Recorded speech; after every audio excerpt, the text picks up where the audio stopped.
Me encuentro frente a la iglesia San José aquí en el Viejo San Juan, una de las más antiguas de todo el continente americano. Hola, soy José Ángel Cordero, periodista, apasionado en temas religiosos y su impacto en la cultura de los pueblos. Aunque aquí en la isla existen muchas iglesias cristianas, ese no es el caso de otros lugares del mundo. Por tal razón, les invito a que me acompañen en esta entrega especial para entender a qué me refiero. Y es que por alguna razón los cristianos tienen en su lista de cosas por hacer visitar Tierra Santa sin importar el lugar de procedencia. Muchos se conforman con la promesa de la Nueva Jerusalén, esa que alcanzaremos con la segunda venida del Mesías, Jesús, pero otros logran visitarla en tiempo presente. Visitar la tierra por donde anduvieron personajes bíblicos que complementan la historia de Jesús, María y José es una aventura que impacta la espiritualidad de todos.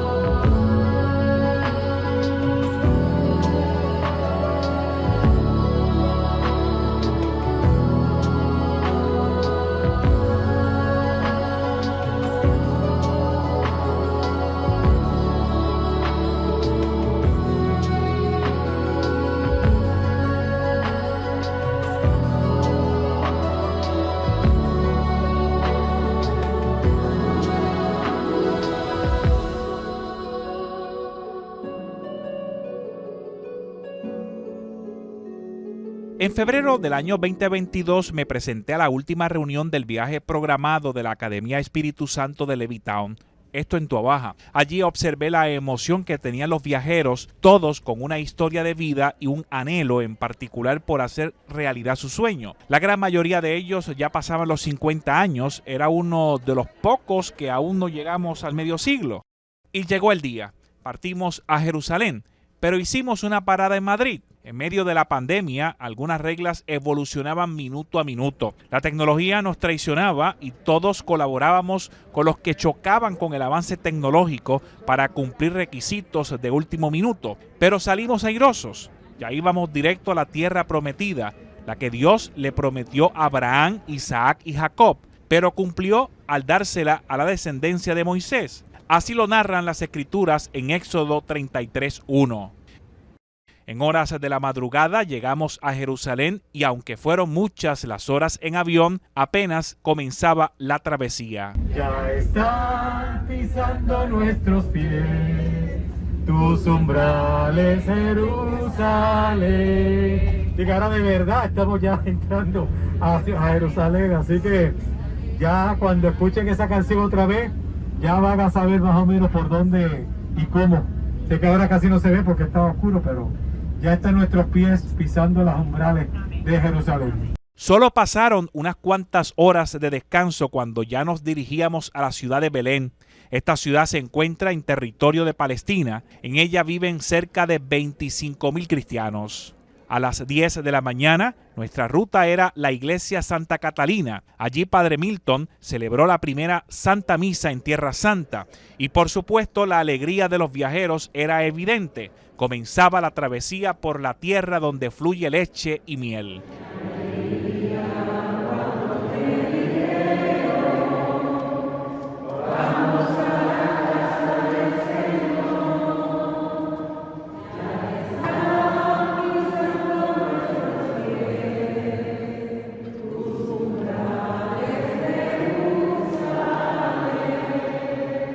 Concluida la misa, nos dirigíamos a la gruta del nacimiento de Jesús. Aquí las calles nos muestran la realidad de la tierra en la que se mezclan las tradiciones, pero también los idiomas. Es posible comunicarse en árabe, hebreo e inglés. La Basílica de la Natividad en Belén es uno de los templos cristianos en uso más antiguos del mundo. Fue construida sobre la cueva más conocida como Portal de Belén, donde según la tradición cristiana se cree que nació Jesús de Nazaret. Según la historia, esta nos narra que María dio a luz en una cueva donde se guardaban a los animales. El estilo arquitectónico es el paleocristiano.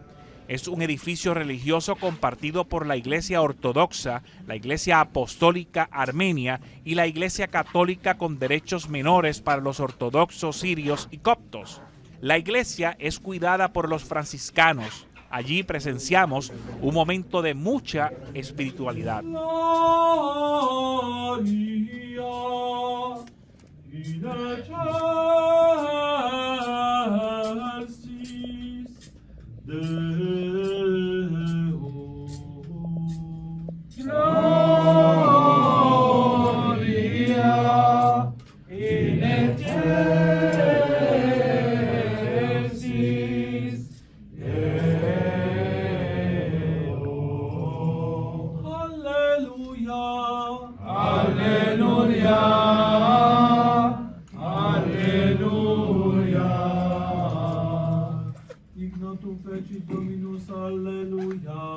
Salutare sum, alleluia.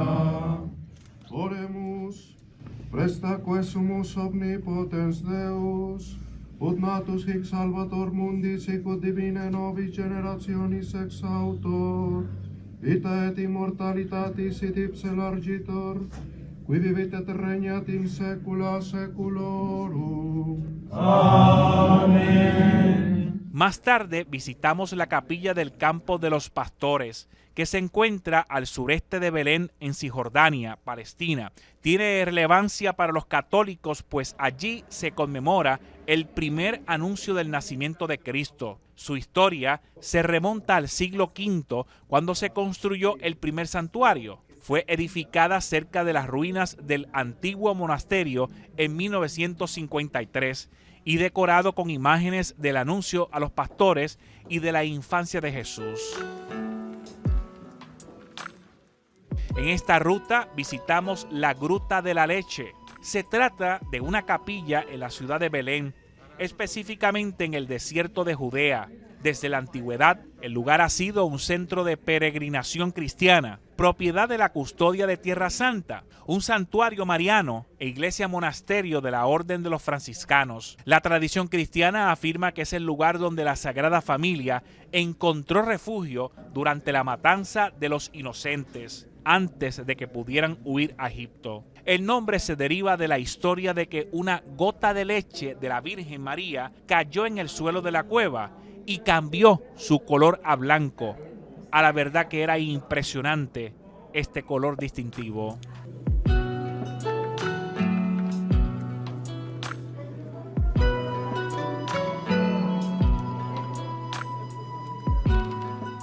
El viaje apenas comienza y nos dirigíamos al próximo destino.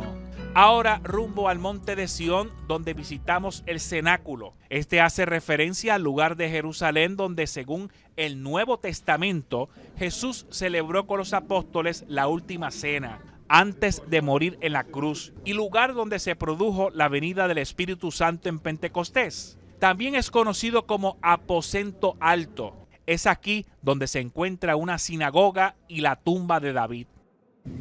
La institución de la Eucaristía, la institución del sacerdocio, el hecho también de que entre los discípulos estaba el que lo entregaba, y ya de aquí pues salía cuando salieron en oración y cuando se van al Monte de los Olivos, y ya pues todo lo demás lo iremos viendo en el camino. Pero aquí fue, o por lo menos por aquí cercano, fue el lugar ese donde Jesús instituyó la Eucaristía, instituyó el sacerdocio.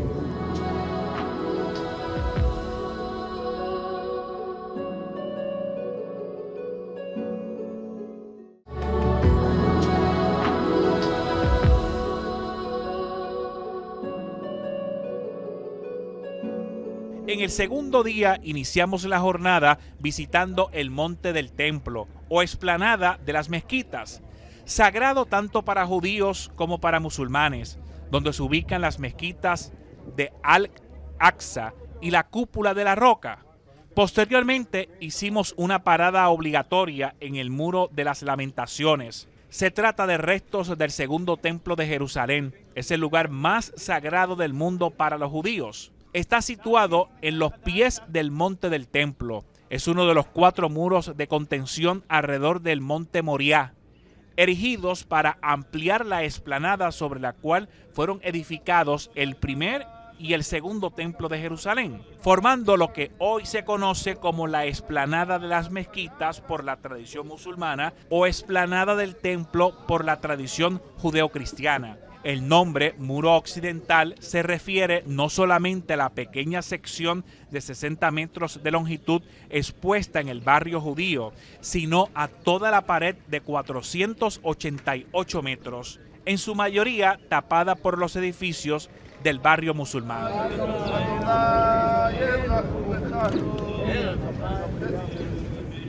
Tras una experiencia que no se puede describir en palabras, ya que se trata de la espiritualidad que cada uno puede expresar, nos dirigimos al pueblo Ein Karem, cerca de la casa donde se produjo el nacimiento de Juan Bautista y el lugar donde María visitó a su prima Isabel. En la iglesia de la Visitación se celebró la Santa Misa, marcando en el texto el lugar donde nos encontrábamos. En esta ciudad, María aquí dijo, para resaltar el lugar donde estamos nosotros, ¿no? Y vemos, primero, María fue anunciada. O sea, María sabemos que ya cuando lleguemos a Nazaret, y de hecho mantengan un poco esa conciencia de donde estamos ahora, en Karem, a cuando lleguemos a Nazaret, para que más o menos tengan idea de lo que María tuvo que recorrer sin las carreteras y sin carros y sin buses acomodados con aire acondicionado. Pero saber que María, inmediatamente que supo que su prima estaba embarazada ya de 6 meses, arrancó. El tercer día lo iniciamos en el Monte de los Olivos, al lado de los jardines de Getsemaní. En la Iglesia de las Naciones se celebró la Santa Misa.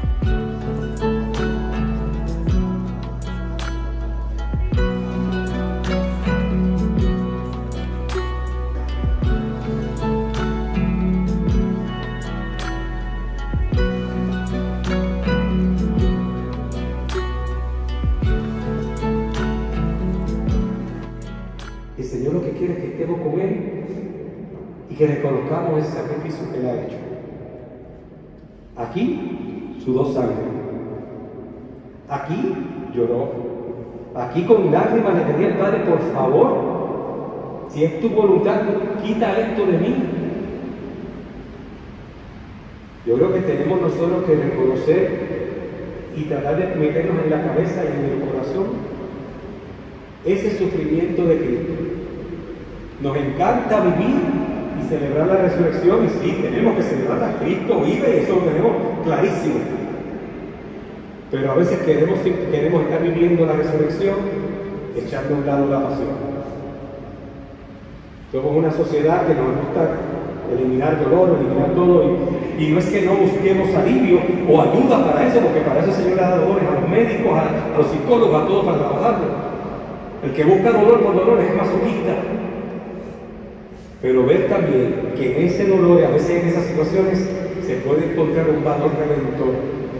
Nuestra próxima parada fue en la Capilla de la Ascensión, un santuario situado en el Monte de los Olivos, en el distrito de Al-Tur de Jerusalén, en Israel. Es parte de un complejo más amplio que empezó como una iglesia y un monasterio cristiano, aunque posteriormente fue transformado en una mezquita. Se encuentra en un sitio en el que tradicionalmente los fieles creen es el punto de la tierra donde Jesús ascendió al cielo 40 días después de su resurrección. Alberga una losa en piedra que se cree contiene una de sus huellas. De acuerdo con lo narrado en el Nuevo Testamento, el evento conocido como la Ascensión de Jesús es el último episodio de la vida terrenal de Jesús. 40 días después de su muerte y resurrección ascendería al cielo. El aniversario es celebrado en todas las confesiones cristianas y junto a la Pascua y Pentecostés es una de las fiestas más importantes del calendario eclesiástico. Continuamos en la iglesia del Padre Nuestro. Es una iglesia católica parcialmente reconstruida, ubicada en el Monte de los Olivos, al norte de las tumbas de los profetas en Jerusalén. Se encuentra en el sitio tradicional de la enseñanza de Cristo sobre la oración del Señor. Hoy día, la tierra en que la iglesia se encuentra formalmente pertenece a Francia. El Padre Nuestro está en todos los idiomas y, por supuesto, en el nuestro, incluido para personas no videntes.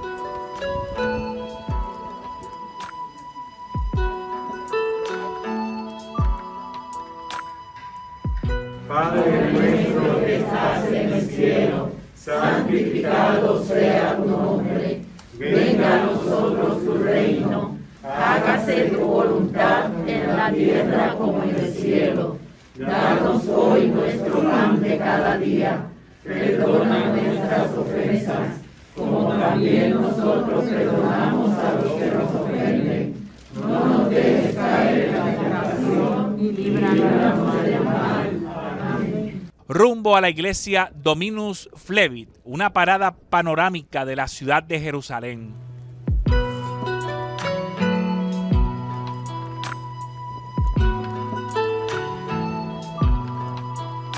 Ya en la iglesia, el Señor lloró. Se nos explicó que esta pertenece a la custodia de Tierra Santa. La iglesia fue construida por el arquitecto Antonio Barluzzi en 1930 sobre restos de una iglesia bizantina de la que se conservan algunos mosaicos del siglo VII sobre el pavimento de la iglesia actual. Finalizamos el día en la explanada del antiguo templo de Jerusalén. Sigue siendo una tierra con mucha historia compartida por las tres religiones monoteístas más grandes del mundo.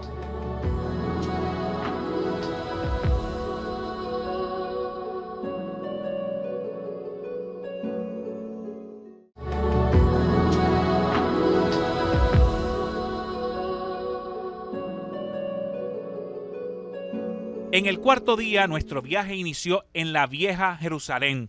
Aquí visitamos la iglesia Santa Ana.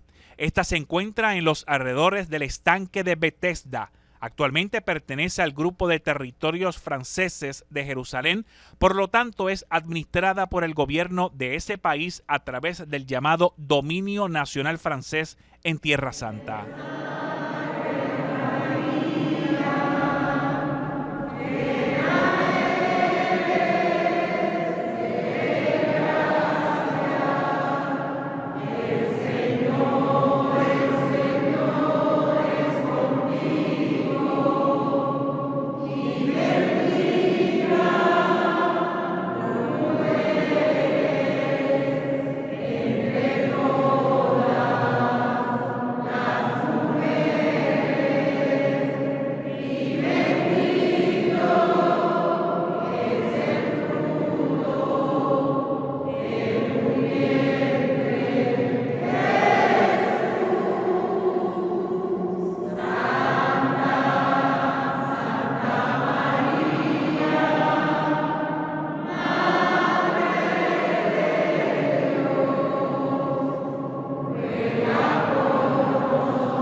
La bella interpretación de los peregrinos dio paso para ver el lugar donde se entiende que Santa Ana dio a luz a la Virgen María, Madre de Jesús.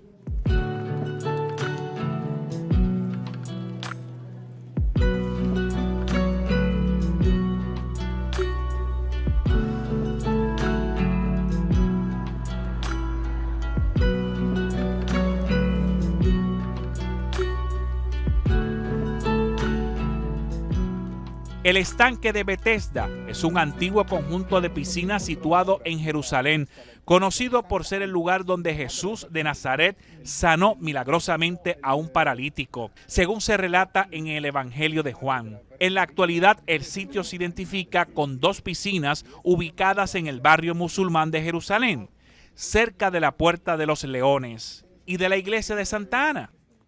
Hay en Jerusalén, junto a la Probática, una piscina que se llama en hebreo Betesda, que tiene 5 pórticos. En ellos yacía una multitud de enfermos, ciegos, cojos, paralíticos, esperando la agitación del agua, porque el ángel del Señor bajaba de tiempo en tiempo a la piscina y agitaba el agua. Y el primero que se metía después de la agitación del agua quedaba curado de cualquier mal que tuviera. Había allí un hombre que llevaba 38 años enfermo. Jesús, viéndole tendido y sabiendo que llevaba ya mucho tiempo, le dice: ¿Quieres curarte? Le respondió el enfermo: Señor, no tengo a nadie que me meta en la piscina cuando se agita el agua, y mientras yo voy, otro baja antes que yo. Jesús le dice, levántate, toma tu camilla y anda. Y al instante el hombre quedó curado, tomó su camilla y se puso a andar. Iniciamos la Vía Dolorosa. Se trata de una calle de la ciudad vieja de Jerusalén. Dicha calle se ha tomado tradicionalmente como parte del itinerario que tomó Cristo cargando la cruz camino de su crucifixión. En la misma se encuentran marcadas 9 de las 15 estaciones del Vía Crucis. Las restantes estaciones se encuentran dentro de la iglesia del Santo Sepulcro. Es un importante foco de peregrinaje. Camina, pueblo de Dios. Camina, pueblo de Dios. Perdona tu pueblo, perdónale, Señor. Perdona tu pueblo, Señor. Perdona tu pueblo, perdónale, Señor.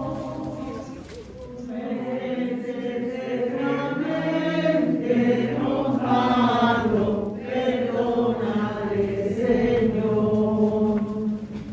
Perdona tu pueblo, Señor. Jesús cae por segunda vez, pero hace un gran esfuerzo con sus pies y continúa. En el huerto, él había orado para no pasar por esto, pero se levantó de su oración fortalecido para hacer la voluntad de su Padre, no la propia. Seguir a Jesús es un trabajo de toda la vida, y caer no es fallar. Con la fortaleza de alguien que llevó nuestras cargas, nosotros podemos empezar de nuevo y perseverar en nuestra jornada cristiana. Ya en la iglesia del Santo Sepulcro es un santuario cristiano situado en la ciudad vieja de Jerusalén, considerado el lugar más sagrado del cristianismo y ha sido el más importante centro de peregrinación cristiana desde el siglo IV, debido a que, según la tradición, en él se encuentra el lugar donde Jesucristo fue crucificado, denominado Calvario o Gólgota, y la tumba vacía de Jesús, donde fue enterrado y resucitó. La tumba está cubierta por un santuario del siglo XIX conocido como edículo. Actualmente se encuentra bajo la custodia de diversas comunidades cristianas, entre ellas la Iglesia Católica, la Iglesia Apostólica Armenia y la Iglesia Ortodoxa. Alberga la sede del Patriarca Ortodoxo Griego de Jerusalén y es la catedral del Patriarcado Latino de Jerusalén. Como ya sabíamos, y la tumba está vacía. Por otro lado, visitamos el Calvario, también conocido como el Gólgota. Fue un sitio que se encontraba cerca del exterior de las murallas de Jerusalén. En este lugar, según los evangelios, fue crucificado Jesús. En el texto griego de Mateo, Marcos y Juan, se da su traducción como lugar de la calavera, de donde deriva la palabra española Calvario. En el Evangelio de Lucas se le denomina simplemente lugar de la calavera. Los peregrinos que visitan el lugar pueden tocar la piedra original que yacía en el Calvario en la época de la muerte de Jesús. Los datos para analizar son muchos, pero los guías cristianos intentan aproximarse lo más posible a las escrituras y las tradiciones cristianas. ¿Cómo sabemos nosotros que ese justo lugar, José de Arimatea, él donó su propia tumba a Jesucristo? ¿Cómo pasa esto? Mira, en la cultura del Medio Oriente hay todavía gente que están enterrando a su familia adentro de su terreno. ¿Por qué? Porque ese terreno que la has tenido desde tu bisabuelos y abuelos y padre, ¿ok?, no se puede venderla porque nadie va a comprar un terreno con tumbas en el cementerio adentro. Ninguno. Entonces, es una cultura también. José de Arimatea tuvo su propia tumba adentro de su terreno. Entonces, fue un viernes, como hoy, como un viernes a la puesta del sol. Eso empieza el sábado a los judíos en aquella época. ¿Qué pasó? Entonces, ellos tenían que enterrar a Jesucristo. José de Arimatea, él donó su propia tumba en este huerto. Esta fue un huerto. El Calvario estaba aquí, arriba. Entonces, bajaron al cuerpo de Jesucristo, lavaron el cuerpo de Jesucristo aquí donde está esta piedra, ok, esta piedra, le pusieron la sábana, después la sábana le pusieron a él adentro este nicho, adentro ese cementerio. Luego de recorrer la Vía Dolorosa y llegar hasta el Santo Sepulcro y el Calvario, Padre Milton celebró la Santa Misa. Dios Todopoderoso, tenga misericordia de nosotros, perdone nuestros pecados y nos lleve a la vida eterna. Gloria a Dios en el cielo. Y en la tierra paz a los hombres que aman al Señor. Finalizamos la jornada en la casa del sumo sacerdote Caifás y en el pozo donde Jesús fue bajado a la espera de su condena. Falta mucho más de esta gran experiencia en Tierra Santa. Acompáñame a revivir esos momentos.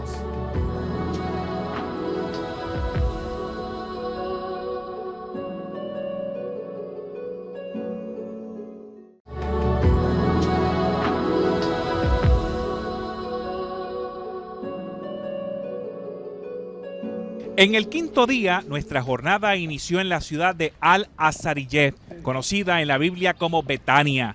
Esta ciudad está ubicada en la periferia de Jerusalén y es parte de Palestina. En Betania vivían Marta, María y Lázaro, todos amigos de Jesús, y allí visitamos una cueva. Se trata del lugar donde Jesús resucitó a Lázaro.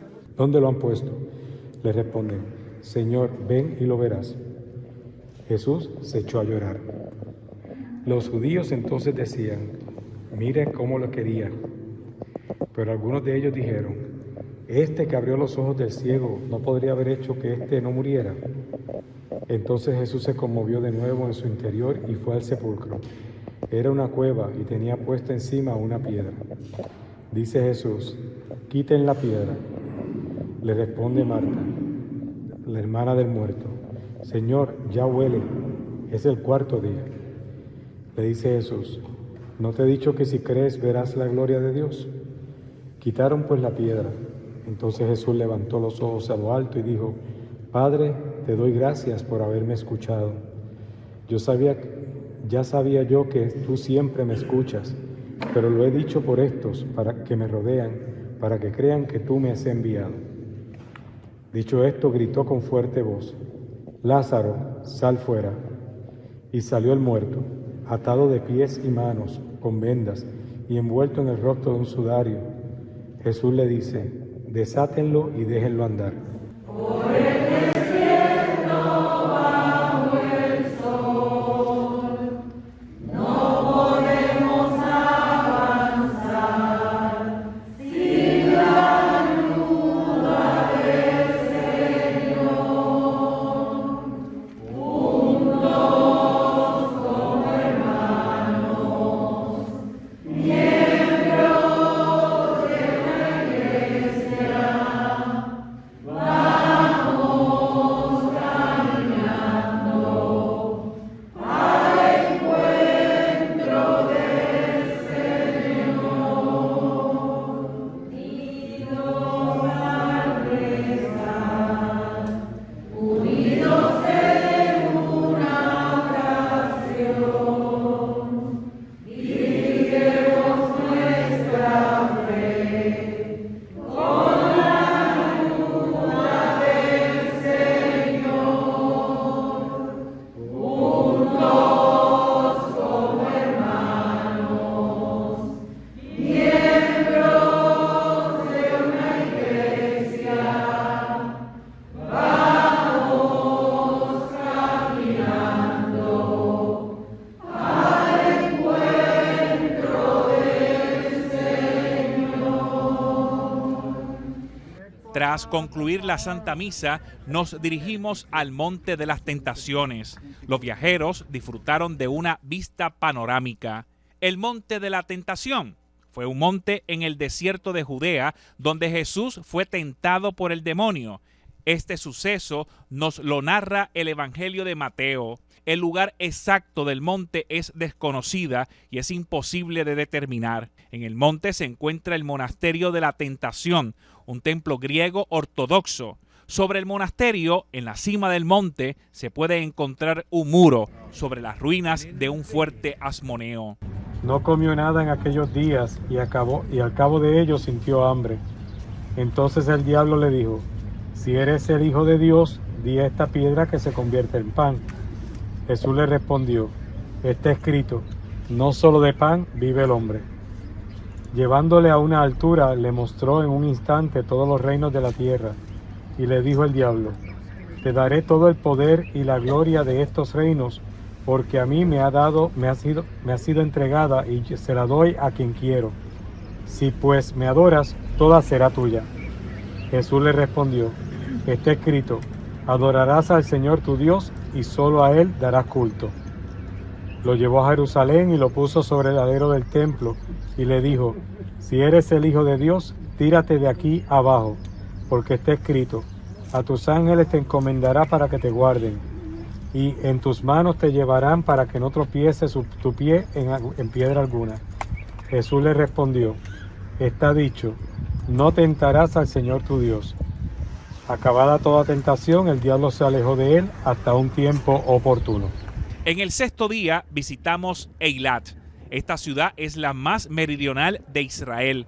Su posición geográfica se encuentra en la exigua costa que Israel tiene sobre el Golfo de Eilat y a las orillas del Mar Rojo, por lo que convierte la ciudad y su entorno en un punto estratégico para el país, constituyendo la única salida al mar que éste tiene fuera del Mediterráneo. En la ciudad visitamos una iglesia muy distinta, ya que se encuentra en un hotel. Esto se debe a la persecución que enfrentan los cristianos en Tierra Santa. Construir una iglesia es cuesta arriba aún en esta época. Oremos.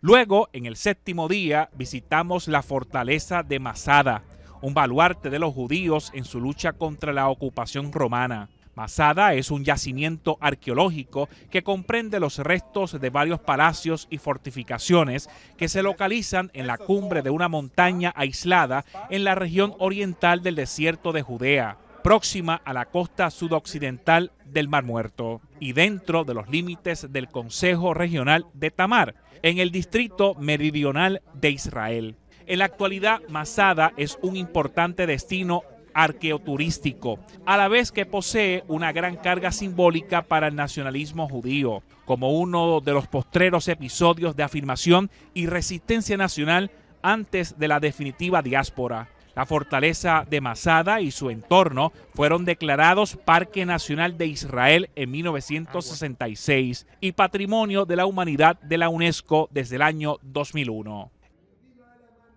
En el octavo día, los peregrinos disfrutaron de las aguas curativas del Mar Muerto. Se trata de un lago endorreico salado situado en una profundidad de 435 metros bajo el nivel del mar. Ocupa la parte más profunda de una depresión tectónica atravesada por el río Jordán, que también incluye el lago de Tiberíades más al norte. Debido al cambio climático y a la extracción de agua dulce, el nivel del agua del mar se reduce 1 metro al año y las tierras ribereñas se hunden 15 centímetros al año. Una de las razones por las que el Mar Muerto es tan salado se debe a que está ubicado en una cuenca hidrográfica endorreica, es decir, no hay salidas. Los minerales que desembocan en él se quedan allí para siempre.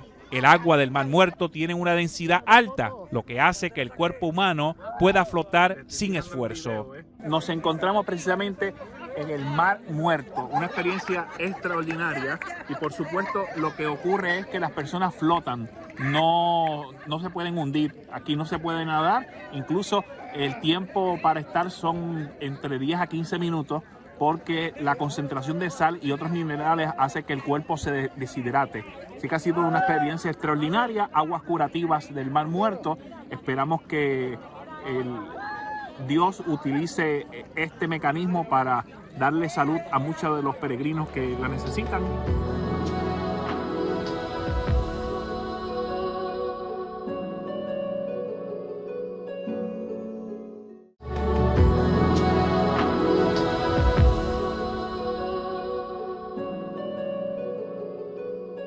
En el 10º día, entre la frontera de Israel con Jordania, el río Jordán se convierte en la división fronteriza. Visitamos el Castillo de los Judíos. Este lugar es administrado por el Ministerio Israelí de Turismo como parte de un parque nacional. Esta zona es mencionada en varios pasajes del Nuevo Testamento. Esto nos permite sumergirnos en los eventos bíblicos y comprender mejor los momentos claves en la vida de Jesús y los primeros seguidores del cristianismo. Es aquí, en un lugar cercano al visitado por los peregrinos, que Jesús fue bautizado por Juan. En nuestra visita, los peregrinos bautizados aprovecharon la oportunidad para renovar las promesas bautismales.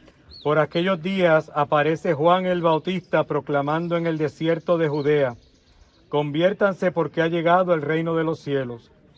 Este es aquel de quien habla el profeta Isaías cuando dice: voz del que clama en el desierto, preparen el camino del Señor, enderecen sus sendas. Tenía Juan su vestido hecho de pelos de camello, con un cinturón de cuero en sus lomos, y su comida eran langostas y miel silvestre. Acudía entonces a él Jerusalén, toda Judea y toda la región del Jordán, y eran bautizados por él en el río Jordán, confesando sus pecados. Pero viendo él venir muchos fariseos y saduceos al bautismo, les dijo: raza de víboras, ¿quién les ha enseñado a oír de la ira inminente? Den pues fruto digno de su conversión, y no crean que basta con decir en su interior: tenemos por padre a Abraham. Porque les digo que puede Dios de estas piedras dar hijos de Abraham. Ya está el hacha puesta a la raíz de los árboles, y todo árbol que no dé buen fruto será cortado y arrojado al fuego. Yo los bautizo en agua para la conversión, pero aquel que viene detrás de mí es más fuerte que yo, y no soy digno de llevarle las sandalias. Él les bautizará en Espíritu Santo y fuego. En su mano tiene el bieldo y va a limpiar su era. Recogerá su trigo en el granero, pero la paja la quemará con fuego que no se apaga. Entonces aparece Jesús, que viene de Galilea al Jordán, donde Juan, para ser bautizado por él. Pero Juan trataba de impedírselo diciendo: ¿soy yo el que necesita ser bautizado por ti, y tú vienes a mí? Jesús le respondió: déjame ahora, pues conviene que así cumplamos toda justicia. Entonces le dejó. Bautizado Jesús, salió luego del agua, y en esto se abrieron los cielos, y vio al Espíritu de Dios que bajaba en forma de paloma y venía sobre él. Y una voz que salía de los cielos decía: este es mi Hijo amado, en quien tengo mis complacencias.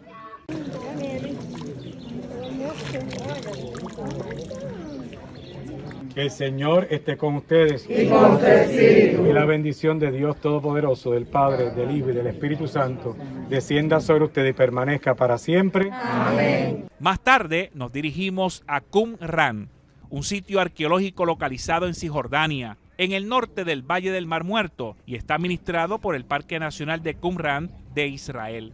Está emplazado en una meseta de marga seca a unos 1.5 kilómetros de la costa noroeste del Mar Muerto. La importancia de este lugar es la presencia de las ruinas de Qumran y de las cuevas descubiertas en el año 1947 que contenían un valioso tesoro arqueológico y bíblico. En este lugar se encuentran unos pergaminos de más de 2000 años.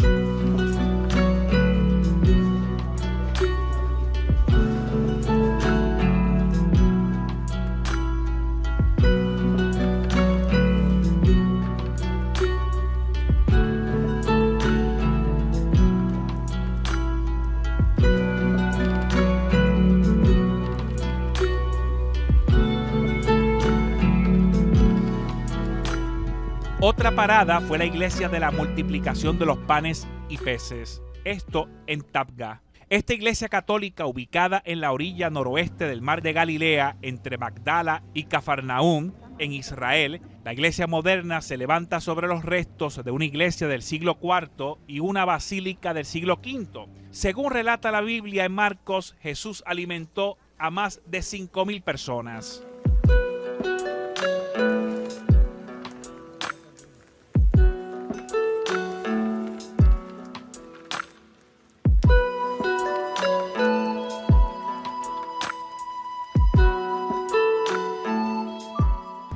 Después de haber comido, dice Jesús a Simón Pedro: Simón, hijo de Juan, ¿me amas más que estos?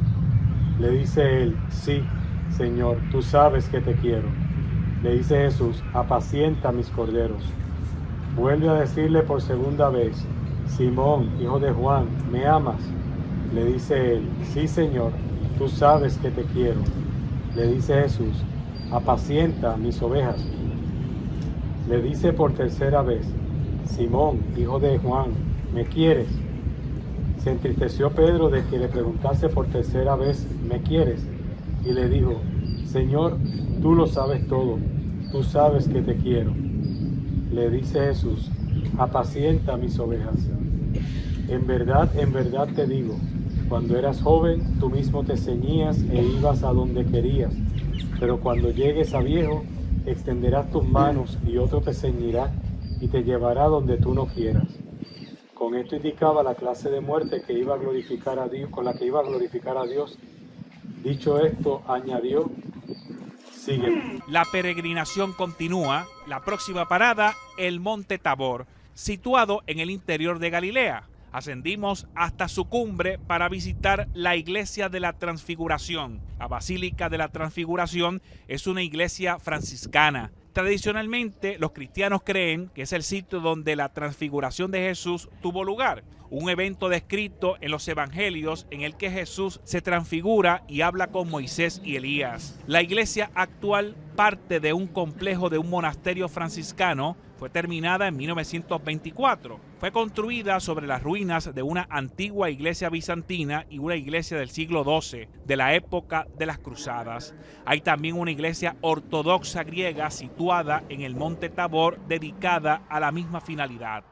6 días después, toma Jesús consigo a Pedro, a Santiago y a su hermano Juan, los lleva aparte a un monte alto y se transfiguró delante de ellos.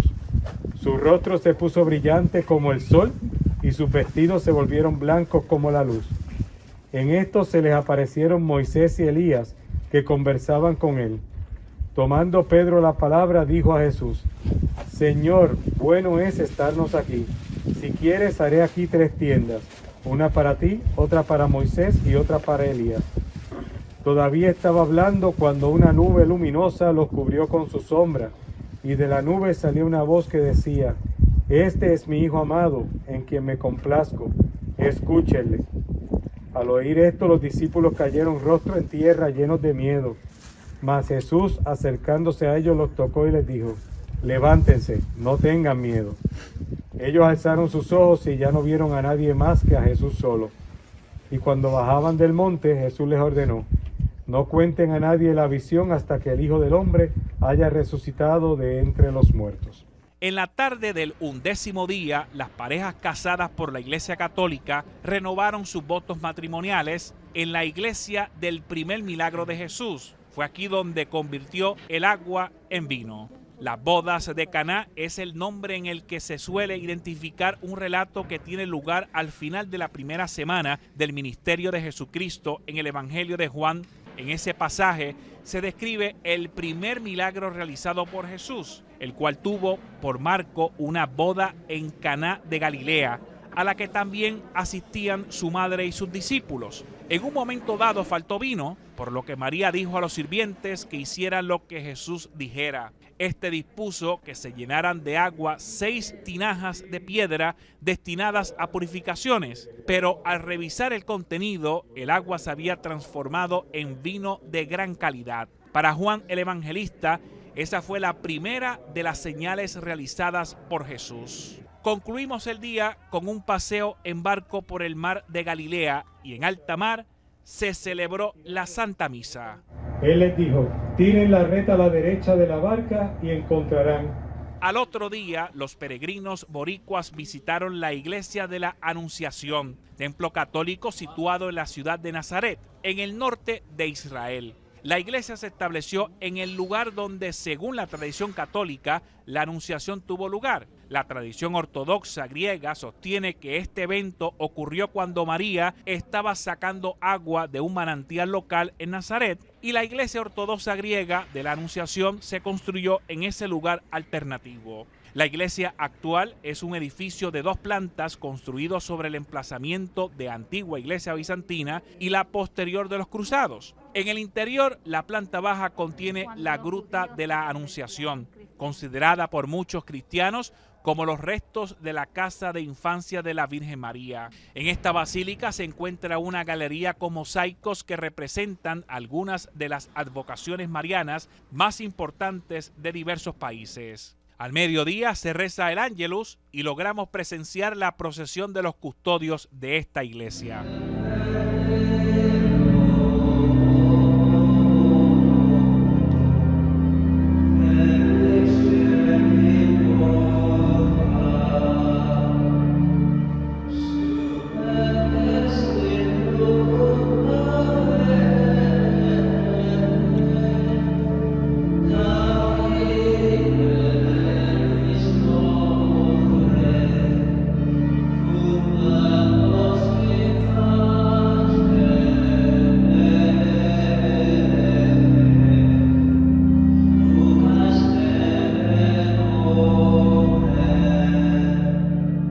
Más tarde logramos acceso a la Gruta de María, algo que usualmente no se permite a los peregrinos. Se trata de la Casa de María y cerca de este lugar se encontraba la iglesia de San José, que históricamente se le atribuye como su hogar antes de casarse con María. Finalmente, en esta travesía, los boricuas como privilegio le cantaron a la imagen de la Virgen de la Divina Providencia, entregada por el cardenal Luis Aponte Martínez a Tierra Santa. Virgen Santa de la Providencia, Madre de clemencia, oro del Caribe, protectora de mi gente ama, patrona te llama, y a tu amparo vive, los boricuas, tus hijos amados, llegan confiados a buscar los bienes que les brinda con todo cariño por tu mano el niño que en los brazos tienes. Es el niño que reposa en calma, despierto en el alma, el morir que sueña, y se alegra de que hayas tenido otro escogido, tierra morinera. Puerto Rico te tiene en sus brazos, solo en tu regazo descansa y llora, y te pide que sigas constante, siendo en cada instante su fiel protectora. Tierra Santa sigue siendo la tierra donde fluye leche y miel, y los avances tecnológicos atestiguan la historia de este territorio donde Jesucristo caminó. Gracias por ser parte de este recuento. Hasta la próxima.